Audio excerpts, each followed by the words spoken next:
The morning sun filtered through the lace curtains of Rowan's small flat in Bristol, casting golden patterns on the wooden floor. It was her birthday, but the flat was quiet. Too quiet. No messages. No calls.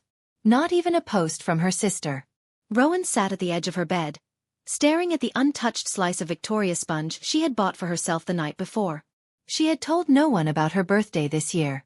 After all, it always felt like an obligation to others rather than a celebration for her. But just as she took the first bite, a knock sounded at the door. She opened it to find a sleek envelope resting on the floor. Her name was written in Harriet's signature looping handwriting. No card, no wrapping. Just a single envelope. Rowan hesitated before picking it up. Inside was a voucher for a 7-day mindfulness retreat in the Wiltshire countryside. A handwritten note accompanied it.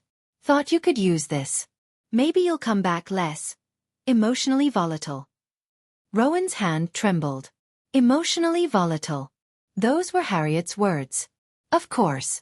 Rowan dropped the envelope onto the table as though it had burned her fingers. Her heart pounded with a mix of shame and anger. Was that how her sister saw her? As unstable, as a burden to be fixed? She paced the room, the floorboards creaking beneath her bare feet. She thought about ignoring it, throwing it out. But instead, she packed a small suitcase and booked her train to Wiltshire. She would go. Not for Harriet. For herself. And maybe, just maybe, to prove a point. The retreat was nestled deep in the countryside, surrounded by soft hills and ancient oaks. The estate looked more like an old manor than a wellness center. Staff in white linen greeted her with smiles too wide to feel genuine. Rowan stepped into her assigned room. Sparse, clean, with a window overlooking misty fields. A journal sat on the desk with a note. Write your truth. She smirked. Truth. She'd been silenced for years by her family's obsession with image and perfection. What truth were they ready to hear? The first evening brought group introductions. 12 strangers sat in a circle on meditation cushions. The retreat leader, a calm woman named Lillian, encouraged openness. When Rowan's turn came, she simply said, I'm Rowan. I didn't want to be here. No one reacted. No one judged. But across the circle, a woman's head tilted slightly. She had sharp cheekbones and watchful eyes. Her name was Moira. Later that night, as Rowan walked through the candlelit hall towards her room, she heard footsteps behind her. It was Moira. You're Harriet's sister, aren't you? She said. Rowan froze. How do you know my sister? She asked. Moira's eyes narrowed slightly. Oh, darling, she said softly. There's a lot you don't know yet. The next morning, mist still clung to the hills like a silken veil. Rowan sat at the edge of the meditation deck, trying to slow her breathing as instructed. But all she could think about was Moira's question from the night before. How did Moira know Harriet? The retreat rules forbade phones, internet, or even casual gossip. This was meant to be a place of silence and reflection. But Rowan couldn't silence the voice now screaming inside her head. Moira appeared again during the silent breakfast. She didn't say a word. No one did. But her eyes locked with Rowan's briefly, a knowing glance exchanged over a bowl of porridge and stewed apples. Later, Rowan found herself assigned to the Ash Room, a small cabin used for private journaling sessions. Inside was nothing but a wooden chair, a desk, and a crackling fireplace. A place to write, they said. A place to confront the self. But Rowan didn't feel like writing. She stared at the blank journal before scribbling one line. What did you do, Harriet? The door creaked open. Moira stood in the doorway, holding a cup of tea. They say this room burns your lies away, she said softly. Rowan looked up. You're not supposed to talk. Moira stepped inside anyway, closing the door behind her. Some things need saying. She sat across from Rowan, her eyes fixed and unblinking. Harriet wasn't always your enemy, was she? Rowan narrowed her eyes. She's not my enemy. She's just cold. Moira gave a half smile. Cold can kill you more slowly than fire. A long silence settled between them before Moira leaned forward. I worked for your sister, she whispered. Rowan froze. Moira continued. 3 years ago. I was her personal assistant.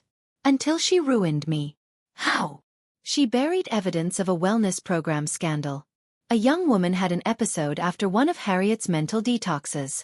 They covered it up. She told me to keep quiet. I didn't. Rowan's breath hitched. And I lost everything. Rowan sat back, stunned. Why are you telling me this now? Moira stood up slowly, moving toward the window. Because, she said, you deserve to know what kind of legacy your sisters built. Rowan clutched her journal tighter. Outside, the mist parted just enough to reveal the grand estate beyond the trees. Quiet, polished, controlled. Much like Harriet. She sponsored this retreat, didn't she? Rowan asked. Moira turned, her expression dark. She owns it. Rowan stood in disbelief. You mean to tell me, this place, this whole thing, was her idea? Moira nodded. She wanted to rehabilitate people who didn't fit the brand. This place? It's not healing you. It's reprogramming you. Rowan stumbled back toward the door. The wall suddenly felt too close, the silence too loud. Moira reached for her wrist. You're not just here for a retreat. You're here because she's hiding something. Something involving you. Rowan yanked her arm away. What do you mean? But before Moira could answer, the door burst open. Lillian stood there, serene as ever, but her smile had faded. Ladies, she said calmly, this room is for solitude. Moira, please return to your cabin.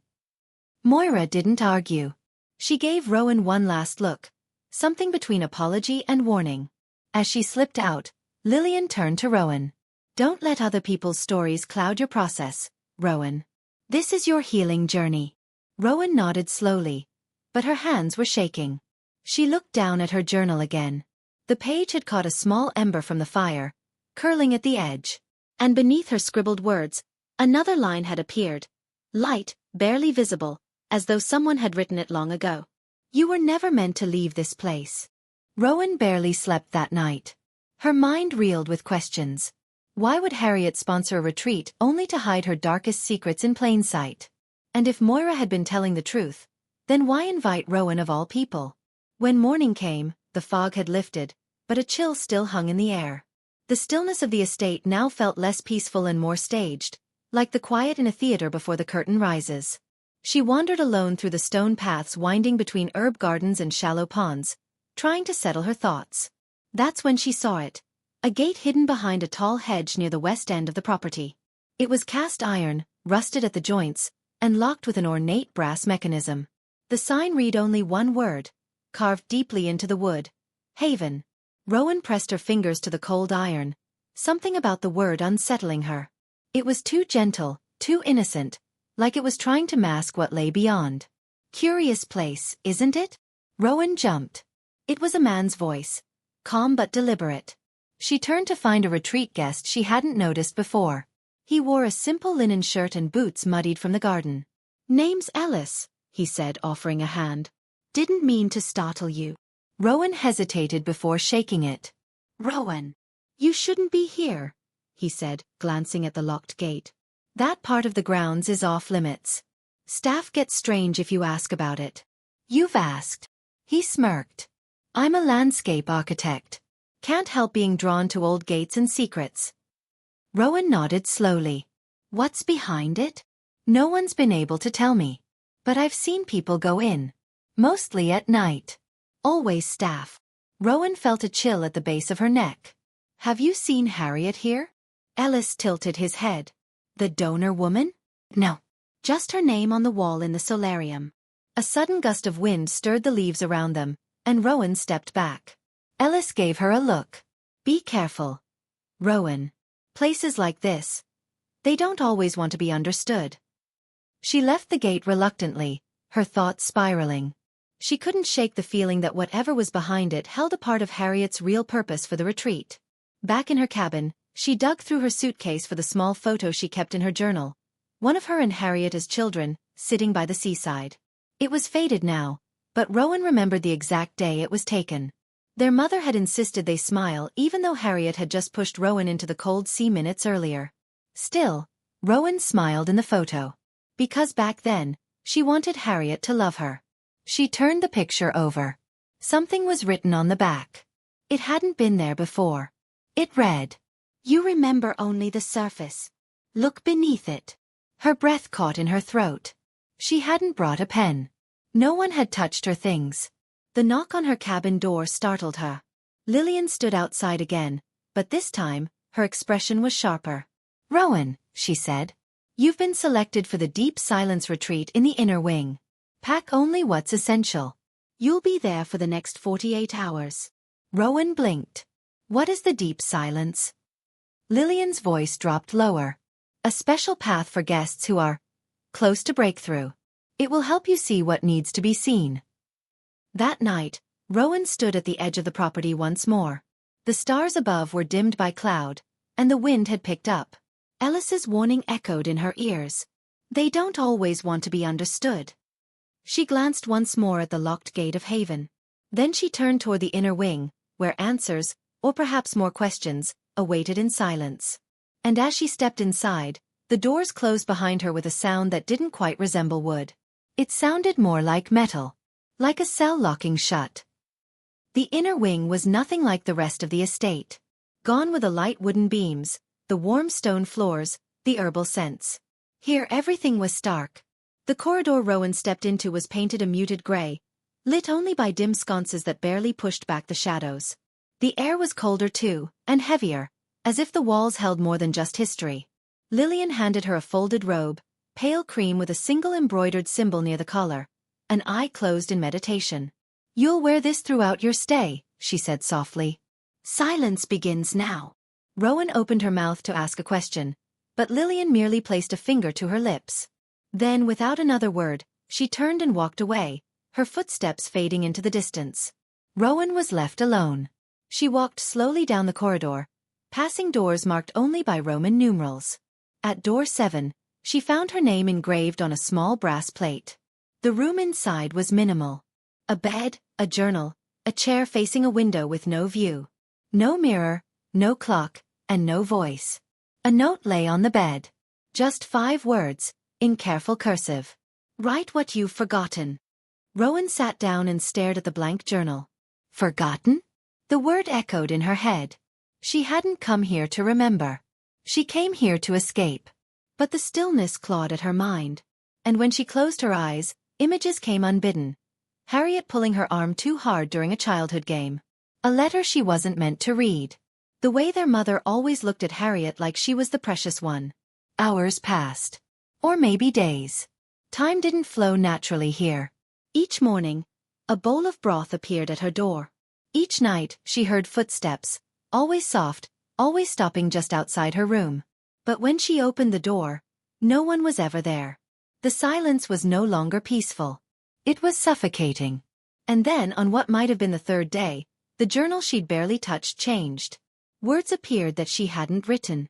They said, "You blamed her." But she was not the one who left. Rowan's blood chilled. She flipped through the pages, only to find more writing, entries in different hands. Some pages were weeping apologies. Others were scrawled screams. One entry read only, "The garden is watching." She slammed the book shut. She had to leave. The corridor, once so empty, now felt alive. As she stepped out, the sconces flickered. One by one, doors began to creak open, but no faces emerged. Just the feeling of being observed. Rowan reached the end of the hall and found another door, this one marked with no number. Just the same closed eye embroidered on her robe. It opened before she could touch it. Inside was a circular room with walls lined in old wood, candlelight casting strange shadows. In the center stood Moira. But her eyes, they were different. Wide. Almost too wide. "Welcome," Moira said, her voice calm. "You're almost ready." "Ready for what?" Rowan asked, her voice hoarse from disuse. Moira stepped forward and placed a hand on Rowan's chest. "To see what was always hidden. To remember the truth you buried." "I don't understand." "You will. But first you must pass through Haven." Rowan froze. "The locked garden?" Moira nodded. "It's not just a place. It's where Harriet left you." "What do you mean, left me?" But Moira didn't answer. She stepped aside, revealing another door, this one shaped like the gate Rowan had found in the outer grounds. The same iron vines. The same brass lock. But no key. Rowan looked down. The journal in her hands had transformed again. On its cover now was the word key. As she reached for the door, the flickering candlelight behind her extinguished all at once. And when her fingers touched the iron handle, it felt warm. Too warm. Like something inside was alive and waiting. The iron door swung open with a sound that felt older than time itself. Beyond it, the garden didn't match the memory Rowan had formed from her first glimpse. It was much larger and stranger. The path was choked with moss, and gnarled trees twisted overhead, their branches forming dark tunnels. The air was humid, heavy with the scent of overripe fruit and something metallic, almost like blood. She took a step forward, and the gate closed behind her with a thud that echoed through the garden. No way back. The silence here was different. Not peaceful, nor suffocating. It was watchful. She could feel it pressing in from all directions. As she walked, statues began to emerge. Stone figures frozen mid-scream, some half buried in ivy. They lined the path like mourners. One of them had a face that looked too familiar. Like her own. Rowan averted her gaze and picked up her pace. The journal in her hand grew warm again. She opened it, expecting more cryptic messages. But instead, there was a map. Roughly drawn, but clear. A circle, with a small X in the center and the word recall scribbled beneath it. She followed the twisting path toward the marked center. With every turn, the garden seemed to shift. A hedge that was to her right was now behind her. A tree she passed once returned again. Time looped and bent. Her footsteps were no longer her own. Then, a clearing. At the center, a round stone fountain stood still, dry as bone. Around it, white petals fell from an unseen source, though there were no flowers above. Rowan stepped into the circle. Her breath caught in her throat. Atop the fountain was a doll. Porcelain, with cracked cheeks and tangled blonde hair. It wore a dress Rowan had once owned as a child. A green velvet thing with a missing button. She remembered crying the day it was lost. But she hadn't lost it. She'd given it away. Rowan's legs buckled. She knelt before the fountain, clutching the doll, memories rising unbidden. A locked drawer. A fight with Harriet. Her voice screaming, "Mum loves you more." The garden responded. The trees groaned. The ground shook. The petals turned black mid-air and began to fall faster. The fountain cracked loudly beneath her. And then, Harriet's voice. Whispering. "You left me." "No," Rowan whispered back, her voice trembling. "You pushed me." "But I came back," Harriet said. Her voice wasn't coming from the air. It came from the doll. Rowan dropped it. The porcelain shattered, but from the shards rose a dark mist that took shape. It wasn't Harriet, not truly, but something that wore her memory like a mask. It stepped closer. "I waited in this garden," it said. "I screamed for you. And you closed the gate." Rowan shook her head. "That wasn't real. That was a dream. That was a choice," the mist snapped. "Your mind chose to forget. But the garden never forgets." The shadows coiled around her. Rowan backed away, but each step brought her closer to the fountain again, as if the clearing refused to let her go. And then, Moira's voice. "Use the journal." Rowan looked down. The pages flipped on their own, stopping on a blank page. She snatched the pencil from her pocket and wrote. "I remember. The storm. The panic. The scream. The blood. I remember shutting the door." The mist paused. It rippled, destabilizing. She kept writing. "I was scared. I thought she'd be fine. But I ran. I told Mum she was gone. And I never came back." The mist screamed. It was no longer Harriet's voice. The garden trembled. The fountain split in two. Trees bent away as if retreating from her. The mist dissolved. And then from the earth, a hand emerged. Human. Pale. Familiar. Rowan stumbled back in horror as the ground cracked open, revealing a shallow grave beneath the fountain. Bones. A necklace. A green button. Her childhood. Buried, but never forgotten. The truth was here. Harriet had died in this garden.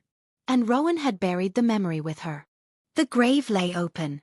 And Rowan stood above it, shivering despite the heat rising from the broken earth. The bones weren't just remnants of a forgotten childhood. They were evidence of something far darker. She had buried her sister. Not with her hands, but with her silence. She knelt slowly, touching the earth around the shallow pit. Her fingers brushed something soft, a decaying fabric, still bearing the imprint of a green velvet dress. Her breath hitched. Memories came not as a flood but as sharp stabs. The fight had started over the doll. Harriet had snatched it, and Rowan had pushed her. Harder than she meant to. Harriet fell. Hit the stone edge of the fountain. Blood. A scream. Then silence. She had run. Screamed for Mum. But by the time she returned with her mother, the garden was empty. No Harriet. No blood. Just silence. And the iron gate swung shut. Her mother had looked at her for answers, and Rowan had said, "I don't know." She ran away. And somehow, everyone believed it. The search lasted weeks. Posters, interviews, news vans, and vigils. But Harriet was never found. Because the garden had swallowed her. Until now. A low wind began to blow, unsettling the branches. The garden was waking again, as if it sensed the final pieces coming together. Rowan stood, clutching the doll's broken face. "I have to tell them," she whispered. But who would believe her? That a forgotten child's body lay hidden beneath a mystical garden no one dared speak of? That she had buried the truth for 23 years? She took out the journal, flipping to the back. There, in trembling handwriting, was another name. Moira Grant. And below it, "Final witness. Protect the garden." Rowan's heart raced. Moira knew. But not just as a neighbor or a helpful stranger. She was involved. And possibly complicit. Rowan sprinted from the clearing. The garden let her go this time, trees parting soundlessly. The gate opened at her touch. Outside, the air felt cooler. The house loomed before her like an old beast stirred from slumber. She stormed up the hill to Moira's cottage, knocking furiously. No answer. She tried again. Finally, the door creaked open. Moira stood there in a thick cardigan, holding a teacup. Her eyes went straight to the journal in Rowan's hand. And her smile vanished. "You opened it," she said quietly. Rowan didn't waste time. "You knew. All this time. About Harriet." Moira sighed, setting the cup down. "Come in." Inside, the cottage was warm and filled with the smell of lavender and something more herbal. The air buzzed with old secrets. Moira sat and gestured for Rowan to do the same. "I was younger than you when it happened," Moira began. "I heard the scream that night. I saw you run. And then the gate closed." "You knew she was there?" Rowan asked, barely keeping her voice steady. "I suspected. But by the time I got back, the garden had already hidden her. That place, it protects and punishes. It bends memory. It tests us." Rowan's fingers clenched. "I could have told the police," Moira continued. "But what would I say? That a magical garden swallowed a child and warped time around a girl who was just scared." Rowan felt sick. "So you stayed quiet." "I watched over it," Moira corrected. "And waited. I knew one day it would call you back." A silence settled. Then Moira asked softly, "Did you see her?" Rowan nodded. "Or something that used her face?" Moira looked down. "Then you're not finished." "What do you mean?" Moira stood and took the journal from her hands. She flipped it open to a blank page and wrote a single sentence. "The dead never rest where lies are planted." The page pulsed. Glowed faintly. Rowan stared at it. "There's more buried than just Harriet," Moira said, looking her in the eye. "Much more. And not all of it is yours." Before Rowan could ask what she meant, the room suddenly felt colder. A shadow moved across the kitchen wall. And from the back of the house came the sound of a child's laughter. The laughter didn't belong in this world. It echoed from the back of the house, light and airy like a skipping stone on a black lake. Rowan froze. Moira stood too, her face pale. "She's awake," Moira whispered. Rowan turned sharply. "Who?" But she already knew. The air in the cottage thickened. The wallpaper seemed to peel back, revealing darker lines beneath, drawings. Crude childlike sketches of stick figures with hollow eyes. The hallway beyond Moira's kitchen door darkened unnaturally, and the laughter came again, closer this time. Rowan stepped back instinctively. "Moira, what is this?" You said the garden hid her. So why is she here? Moira's expression turned to grief.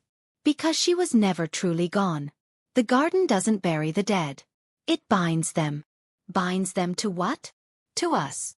A cold chill ran down Rowan's spine. I've seen her, Moira continued. Over the years. Always from the corner of my eye.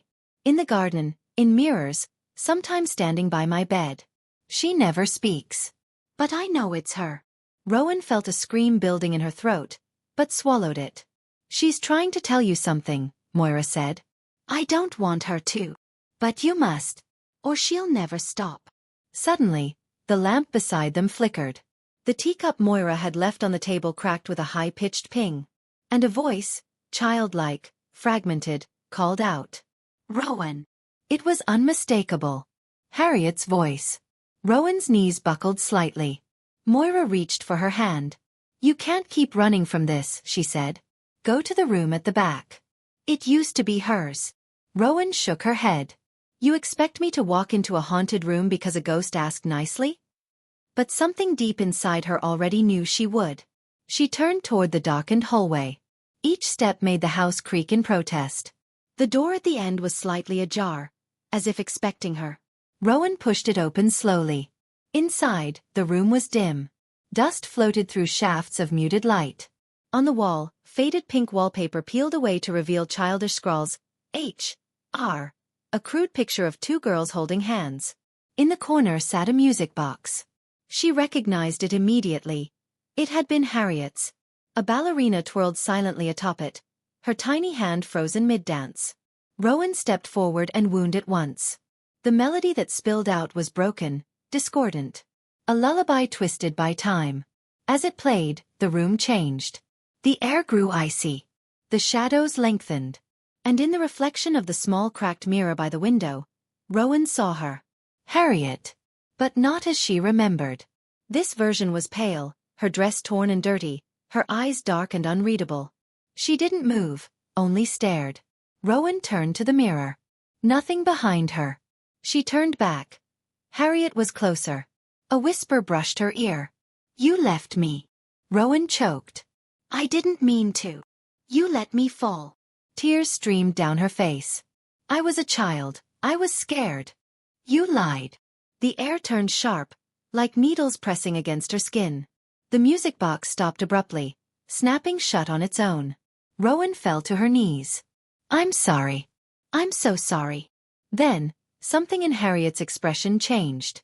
Not forgiveness, not anger, but sorrow. And she pointed. Not at Rowan, but at the floorboards. Rowan blinked. What? The floor beneath the music box. A loose panel. With trembling fingers, she pried it up. Inside was a small, wrapped bundle. Dust-covered. Cloth stained with time. She pulled it out. Inside, a locket. Rowan opened it. On one side, a picture of her and Harriet as toddlers. On the other, a note. Faded, almost unreadable. If anything happens, don't trust. The name was smudged. But the initial was clear. M. Rowan gasped. Moira. The locket slipped from Rowan's hands. It hit the wooden floor with a dull thud, swinging open again as if begging to be read once more. But she didn't need to. That initial, M, burned into her memory like a brand. Moira. Her trusted, warm, nurturing aunt. Her only remaining family. A betrayal like poison bloomed in Rowan's chest. The quiet moments, the strange hesitations, the way Moira always diverted questions about that day in the garden. It all made sense now. From the hallway, Moira's voice floated gently. Rowan. Come back. You've been gone a while. Rowan didn't answer. She picked up the locket and slipped it into her coat pocket. The room seemed to breathe around her, whispering warnings she didn't yet understand. She stepped into the hallway. Moira stood at the far end, holding a cup of tea. Her eyes flicked briefly to Rowan's pocket. You found something. It wasn't a question. Rowan stayed silent.